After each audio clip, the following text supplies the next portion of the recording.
አሁን በዚህ በጀዋር ጉዳይ ላይ መጽሐፉ ከልደቱ ጀምሮ እስካሁን ድረስ ያለውን እስከዛሬ ድረስ ዝም ብሎ ውሸት ላይ የተከማቸ ፕሮፓጋንዳ ነው የሚናገረው።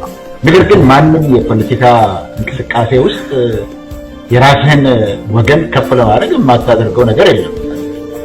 ግን መሰረቱ ራሱ ፕሮፓጋንዳ ማለት እኮ ዝም ብሎ ውሸት አይደለም። አብዛኛውን ውሸት እንኳን በእውነት ለውሰህ ሸፍነህ የምታቀርብበት ጥበብን የሚጠይቅ ነገር ነው። ጀዋር እዚህ ላይ አሁን ስትራቴጂስት ነኝ ብሏል። ድምፁ ራሱ እንኳን የህፃን ድምፅ ነው። ድምፁ ራሱ ፊቱ ምናምን ነው። ሌላውን እኮ ይሄን ያህል ብላሽ ያለበት ተራ ስድብ ያዋጣል እንዴ?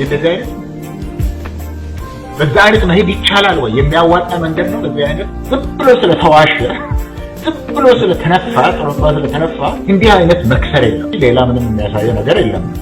ሙሉ ስራው ሙሉ ጊዜው ለመሳደብ ይሄው ነው የሆነው። መጽሐፉ ይሄንን ነው የሚናገረው።